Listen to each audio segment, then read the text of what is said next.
이렇게 저희가 부동산 특별위원회를 이제 구성하게 되었는데 이전 비대위 체제에서 특별위원회가 한시적으로 구성이 됐습니다. 새로운 대표가 만들어지면 이제 새로 구성하게 돼 있었는데 그동안 한시적인 특별위원회를 맡아서 고생해 주신 진선미 위원장님 노고에 감사를 드리겠습니다. 박수 한번 쳐주시고. 이 언론이 이상하게 써가지고 마치 뭐가 바뀐 것처럼인데 그게 아니고요. 새로 구성되신 거고 우리 진선미 위원장님을 고문으로 모셔서 같이 이렇게 논의하겠다는 말씀을 드려서 언론 여러분 오해 없으시길 바라겠고요. 다시 한번 고생해 주신 진선미 위원장님께 감사를 드리고요. 지금 이번에 저희가 이제 김진표 우리 5선 의원님이시고 이 종부세를 최초로 입안하시고 세제 분야에 또 전문적 능력을 가지고 경제 또 기재부총리를 역임하신 분이기 때문에 여러 가지 경륜을 좀 필요해서 이렇게 모시게 됐습니다. 그리고 수석 부위원장으로 그동안 활동을 해온 유동수 정책위 수석 부의장님을 여기 이제 간사로 역할을 해서 이렇게 훌륭하신 의원님들 또 윤호덕 위원장님을 비롯해서 국토부 출신의 우리 맹성규 정일영 두 의원님이 또 계시고 조홍천 간사님까지 와 주셔서 가장 연부역강한 우리 당의 인재들이 모여 계신 것 같습니다. 또 우리 김병훈 정무위 간사님까지 오셔서 금융도 같이 종합적으로 검토할 수 있게 된 것 같습니다. 우리 정부가 이사 공급 대책으로 83만 원을 공급하겠다는 강력한 공급 대책을 세웠습니다. 이게 차질 없이 진행되도록 저희가 뒷받침하면서 지금 여러 가지 공시지가와 집값 상승에 따른 세금 조정 문제를 긴밀하게 토의하도록 할 것입니다. 당장 재산세와 양도소득세 문제는 시급한 문제이기 때문에 어떻게 조정할 것인지 시급한 결정이 필요하고 종부세 문제를 비롯해서 공시지가 현실화 문제를 다양하게 논의하겠습니다. 그리고 제가 선거 과정에서 제기했던 실수요자 대책으로서 LTV 일부 완화 문제를 이야기했었습니다만 대통령께서도 실수요자 대책을 세우라는 말씀이 계셨고 이것이 어느 정도까지 지금 집값 안정과 함께 조화되면서 실수요자 대책을 어떻게 만들어 나갈 것인지를 검토하도록 하겠습니다. 동시에 그동안 논의 안 됐던 것이 누구나 집 프로젝트라는 것입니다. 저희가 우리 유동수 의원과 함께 8년 동안 같이 인천에서 준비해왔던 프로젝트이고 또 우리 박정 위원장님과 함께 최근에 구체화시키고 있는 프로젝트입니다. 자기 집값의 10%만 있으면 최초의 분양가격으로 언제든지 집을 살 수 있는 획기적인 권리를 부여한 제도가 현재 완성돼서 건설 중에 있습니다. 이것을 더 보완해서 우리 청년 신혼부부들한테는 집값의 6%만 있으면 자기 집을 가질 수 있게 할 수 있는 금융구조를 완성했습니다. 이것을 구체적으로 국토부에 제기했고 이번 4일날 제가 대통령과 오찬 속에서 강력하게 다시 한번 설명을 드렸습니다. 대통령께서도 4년 전부터 송영길 대표가 주장해왔던 사안인데 제대로 좀 검토를 해라 이렇게 지시를 해서 국토부와 LH 지금 신중하게 검토하고 있습니다. 이 문제도 논의가 된다고 한다면 우리 청년과 신혼부부들, 20, 30대 청년들에게 획기적인 방법으로 자기 집을 갈 수 있는 대책이 만들어야 될 것입니다. 이것은 국가 예산이 하나도 안 들어가고 만들어질 수 있는 새로운 대안이라는 말씀을 드리고 이런 것들이 심도 깊게 논의되어서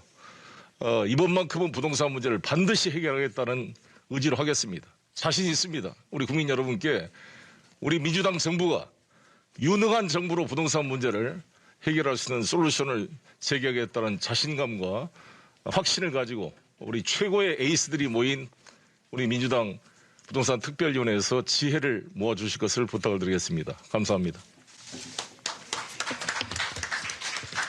네, 다음은 김진표 부동산 특별위원회 위원장님의 발언이 있겠습니다.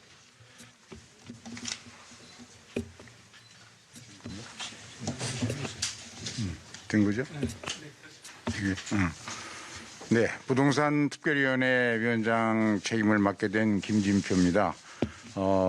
당 대표님 말씀이 있었습니다만 비대위 시절부터 우리 진선미 위원장님을 필두로 해서 여러 위원님들 4개 상임위원회 위원장님들이 함께 참여해서 많은 노력을 해주셨는데 우리 특위에서 그분들을 전부 새롭게 구성된 부동산 특위의 고문단으로 모시기로 했습니다. 그래서 신임 박안주 정책위 의장, 4개의 상임위원회 위원장들은 고문단으로 모셔서 저희가 특위에서 논의한 내용을 최고위에 보고하기 전에 한번 고문단 회의를 거쳐서 한번 토의를 할 수 있도록 이렇게 운영할까 합니다.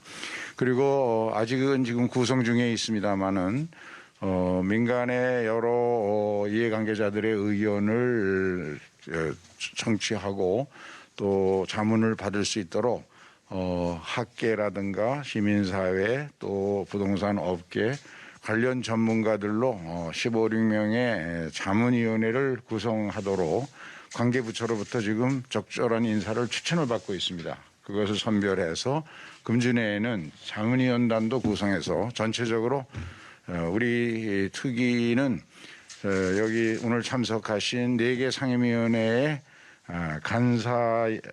간사위원님 그리고 그동안 공급대책에 많이 관여해 오신 박정 의원을 비롯한 여러 위원님들 그리고 전문성이 있는 각 지역을 대표하는 위원님들이 다 함께 참여해 주셨습니다. 이렇게 이제 오늘 첫 회의를 합니다만은 앞으로 공급 분야, 세제 분야, 금융 분야 등 부동산 시장 전반을 살펴보면서 필요한 대책을 논의하고 또 발표해 나갈 계획입니다. 한 가지 말씀드리고 싶은 것은 2사 대책으로 정부가 2025년까지 향후 5년 동안 수도권에 61만 가구, 서울에만 32만 가구, 그리고 5대 광역시에 22만 가구 등 전국에 총 83만 가구를 공급하는 대책을 발표했습니다. 이 대책만 제대로 추진된다면 저는 그동안 공급 부족에 따르는 부동산 시장의 문제는 해소할 수 있다고 생각합니다.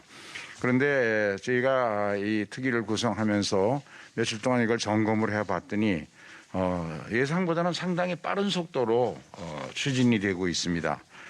대표적으로 도심 공공주택 복합사업의 경우에는 도봉, 영등포, 은평 등 6곳에서 예정지구 지정요건 10% 동의를 훨씬 넘게 벌써 확보를 했고 또 일부 지역은 본지구 지정요건인 3분의 2 이상 동의도 이미 확보가 되었습니다. 그래서 전체적으로 보면 목표 물량이 올해 4만 9천 가구였는데 그것의 2배에 달하는 9만 8천 가구의 후보지가 도심주택 공급 사업으로서 이미 확정이 됐기 때문에 이런 속도로 간다면 늦어도 2년 뒤부터는 2사 대책의 공급 물량으로 본격적으로 분양될 수 있을 것이다라는 확신이 갑니다. 우리 특위에서는 다른 2사 대책들도 이처럼 좀 더 앞당겨서 실제로 시장의 공급 물량으로 나올 수 있는 대책을 종합적으로 마련해 나가도록 하겠습니다. 이를 위해서는 공공주택특별법 등 현재 국토위에 계류 중인 8개의 법안을 야당과 협의해서 신속하게 통과시키는 것이 중요한 과제인 것 같습니다. 또 이 공급 대책을 실제로 집행하기 위해서는 중요한 집행기관인 현재 구조개혁이 진행 중인 LH를 비롯한 SH, GH 등 또 기초자치단체와의 긴밀한 협력이 아주 필수 요건입니다. 우리 특위의 공급 분야의 간사를 맡으신 박정 의원님이 그동안 경기도당 위원장으로 일하시면서 그 산하에 주거대책 특위를 만들어 가지고 현재 화성시가 주도하고 있는 사회적 임대주택 건립 그리고 하남, 파주, 시흥, 안산, 광명, 고양 등에서 공공주택을 무주택자나 영세 서민들을 위한 싼 돈을 내고 한 10여 년 임대로 살다가 그 가격으로 분양받을 수 있는 이런 모델로 지금 추진 중에 있고 이것은 서울시당, 인천시당, 광주광역시와도 함께 같은 모델을 전국적으로 확산하는 노력을 진행 중에 있다는 말씀을 드립니다. 또 많은 분들이 오세훈 서울시장 체제 하에서 서울시가 제대로 협조해 주겠냐라는 걱정을 하셔서 어제 제가 전화를 오세훈 시장하고 통화를 했습니다. 네, 오 시장도 2사 정부 공급 확대 정책에 적극적으로 협력하고 참여하겠다 하는 말씀을 주셨고 저는 이러한 정책들이 다 모아지면은 국민들이 체감할 수 있는 유효 공급이 시장에 신속하고 확실하게 나올 수 있을 것이다. 그렇게 되도록 우리 특위가 관련 기관과 지자체 간의 협력 체제를 계속 점검하고 동요해 나가야 되겠다 하는 생각입니다. 잘 아시는 것처럼 부동산에 관한 세제의 큰 원칙은 보유세는 강화하고 거래세는 낮춘다는 글로벌 스탠다드를 맞춰 나가는 것입니다. 하지만 우리나라는 그동안 수도권을 중심으로 비정상적으로 폭발적인 가격 상승세가 있었기 때문에 이것을 억제하기 위해서 그 투기 수요 억제를 위해서 금융과 세제 규제가 빠른 시간 내에 여러 차례 반복해서 강화되다 보니까 이것이 이제 무주택자들의 내 집 마련이라든지 또는 1가구 1주택자의 이사와 같은 실수요 거래까지도 막는 의도치 않은 그런 부작용이 지금 나타나고 있는 것 또한 부인할 수 없는 사실입니다. 그래서 앞으로 우리 특위에서는 큰 원칙 아래서 방금 당대표께서 말씀하신 것처럼 무주택자들이 생애 처음으로 자기 집을 갖고자 하는 데 따르는 여러 가지 금융 규제를 완화하는 문제라든지 또는 실질적으로 1가구 1주택자들의 실수요 거래를 가로막는 세제상의 여러 가지 문제들 이런 것들도 아주 정교하고 면밀하게 검토해서 투기 수요를 자극하지 않는 한도 내에서 이런 규제들은 좀 완화할 필요가 있다고 생각을 합니다. 부동산 문제는 우리가 그동안 경험했던 것처럼 복잡다단한 여러 가지 이해관계를 종합적으로 조정해야 하는 한마디로 고차 방정식을 풀어야 하는 과제입니다.